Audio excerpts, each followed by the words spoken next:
Ano ang tinatawag na Diyos-Diyusan sa Biblia? Na pagka ang pagkain inihandog sa Diyos-Diyusan, bawal kainin, bawal ng Espiritu Santo. Ano ba yung Diyos-Diyusan? Pakinggan nyo sa 115:4, 8 ng awit. Ang kanilang mga Diyos-Diyusan ay pilak at ginto, yari ng mga kamay ng mga tao. Sila'y may mga bibig, ngunit sila'y hindi nangagsasalita.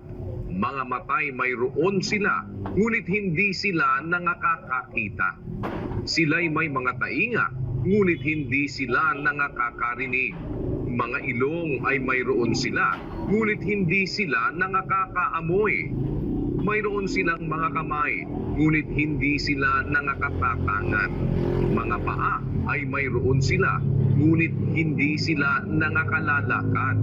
Ni nangagsasalita man sila sa kanilang ngalangala.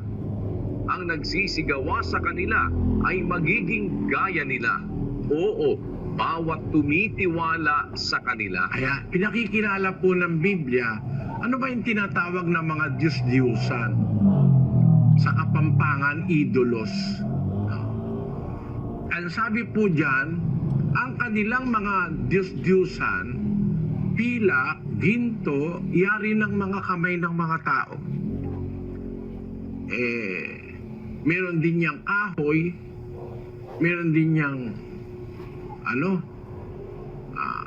ngayon may plastic na may fiberglass din ngayon ang Diyos-Diyusan Ang Diyos-Diyusan yung mga pilak, ginto ng mga estatwa at kahoy na ginawa ng mga tao. Pakinggan nyo, dun sa Isaias, sa 44:13. Naguunat ang anluwagi ng isang pising panukat. Kanyang tinatandaan ng lapis. Kanyang inaanyuan sa pamamagitan ng mga katam. At kanyang tinatandaan ng mga kompas. At inaanyuan ng ayon sa anyo ng tao. Ayon sa kagandahan ng tao. Upang tumahan sa bahay. Pumuputol siya sa ganang kanya ng mga sedro. At kumukuha ng puno ng roble at ng ensina at pinatitibay sa ganang kaniyang sarili ang isa sa gitna ng mga punong kahoy sa gubat. Siya'y nagtatanim ng puno ng abeto at yaoy kinakandili ng ulan. Kung magkagayoy ilalaan sa tao upang ipanggatong at kumukuha siya niyaon at nagpapainit, oo, kanyang pinaliliyaban yaon at ipinagluluto ng tinapay. Oo, kanyang ginagawang isang Diyos at sinasamba. Ginagawa niyang larawang inanyuan at pinagpapatirapaan. Kanyang iginagatong ang bahagi niyaon sa apoy.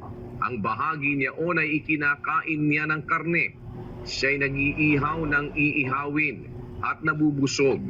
Oo, siya'y nagpapainit at nagsasabi, aha, ako'y naiinitan, aking nakita ang apoy.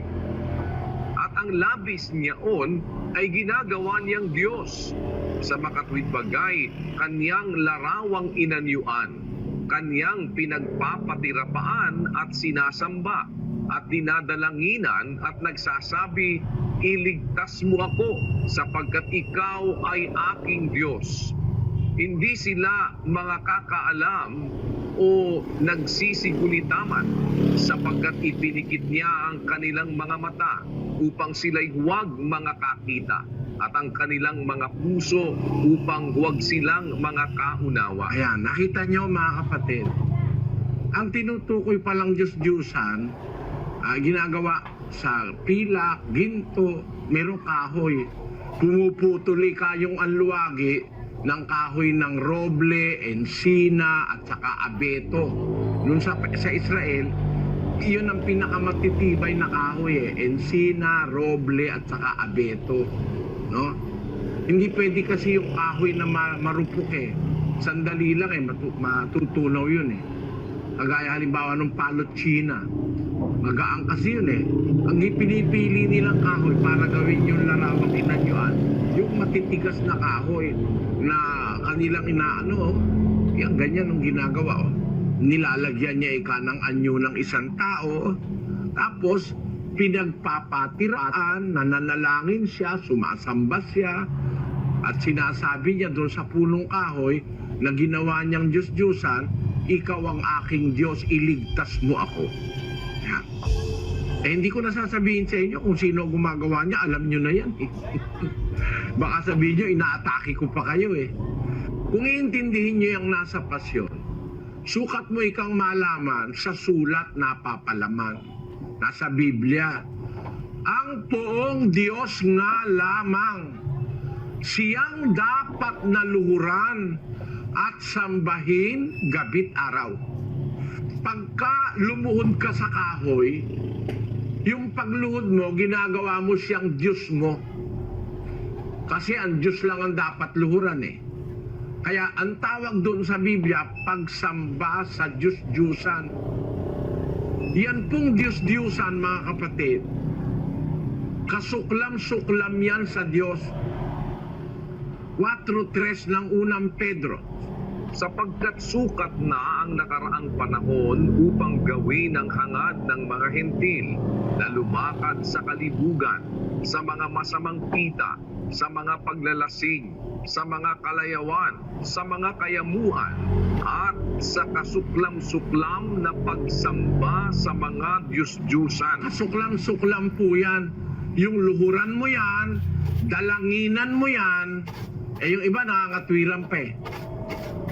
Hindi naman ikaw namin sinasamba, sabi ng paring Katoliko.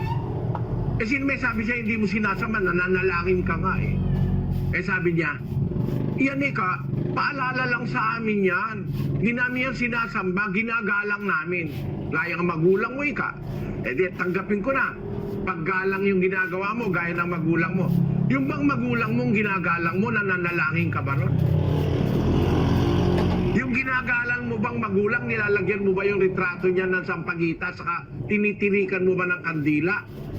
Lumuluhod ka ba sa magulang mo na iginagalang mo? Hindi. Bakit? Sobra na yung ginagawa mo eh. Ang paggalang, hindi kasama yung pagluhod o pananalangin sa magulang. Maliwanag na ang tawag dyan, pagsamba sa Diyos-Diyusan. No? Basahin natin ang Roma 1:25. Pakinggan niyo mga kapatid.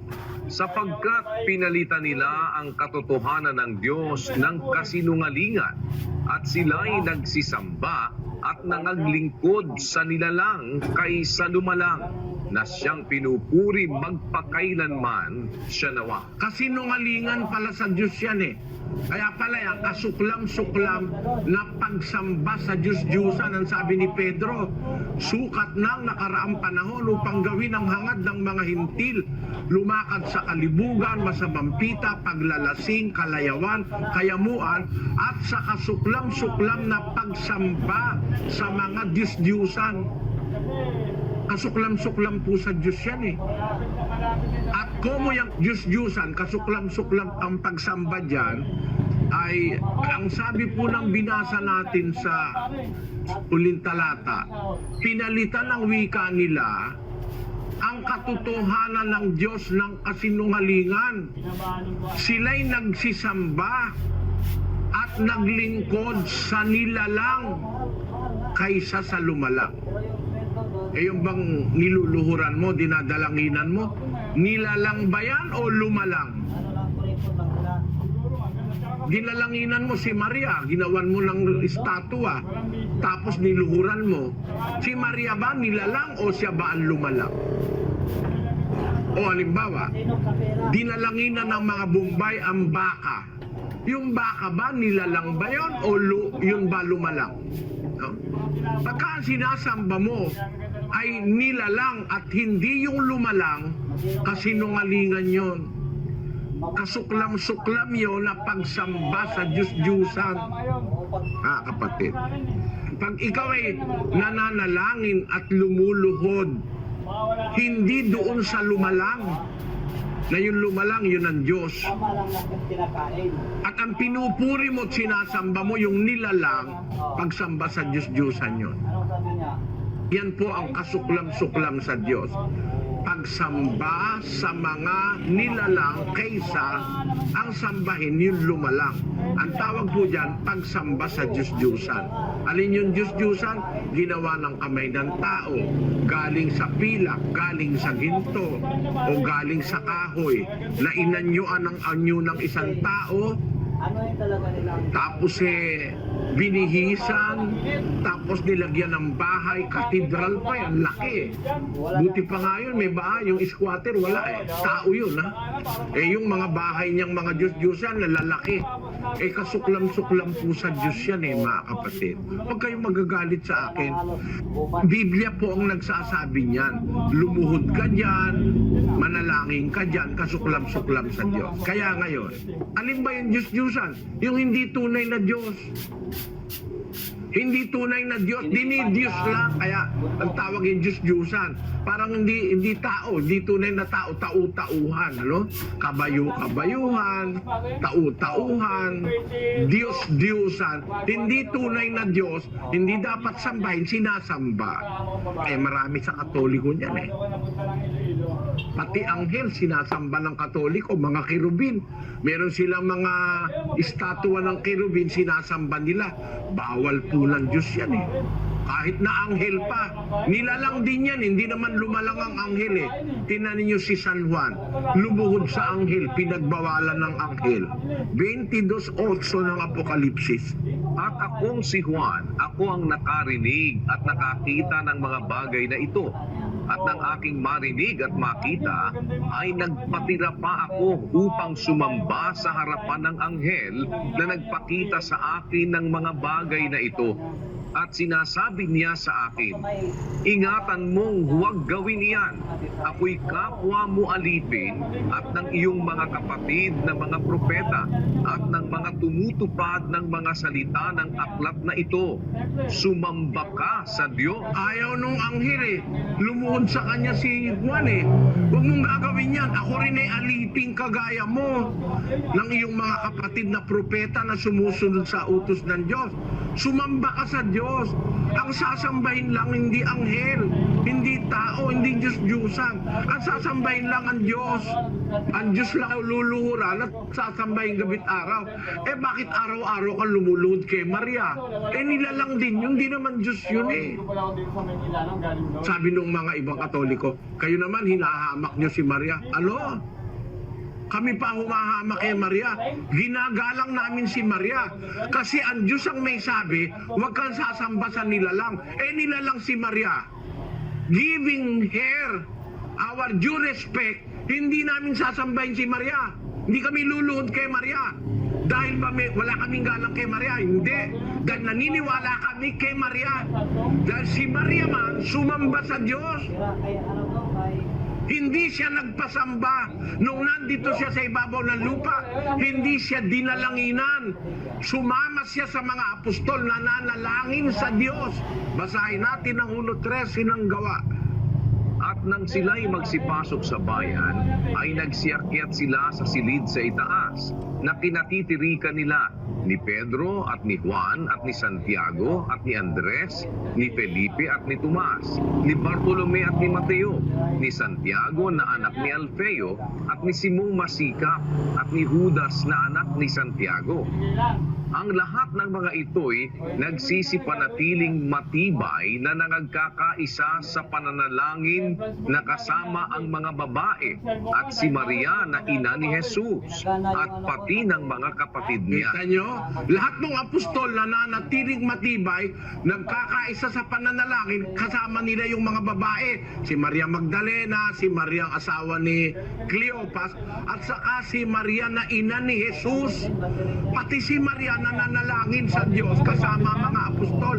Hindi siya ang dinadalanginan. Aba, ngayon naman si Maria na ang dinadalanginan Hindi naman Diyos si Maria. Ibigay mo sa kanya yung nararapat na paggalang. Si Maria man sumamba sa Diyos. Kay Kristo na kanyang pinanganak sa laman, sinamba niya. Kaya ang dapat nating sambahin, hindi si Maria, yung sinasamba ni Maria. No? Pinalitan mo ni pagsamba dun sa sinasamba ni Maria, si Maria na sinamba mo, ginawa mo Diyos-Diyosan si Maria. pinapasamba ka dyan, bawal ng Diyos yan eh. Mahal na tinapay ngayon dyan.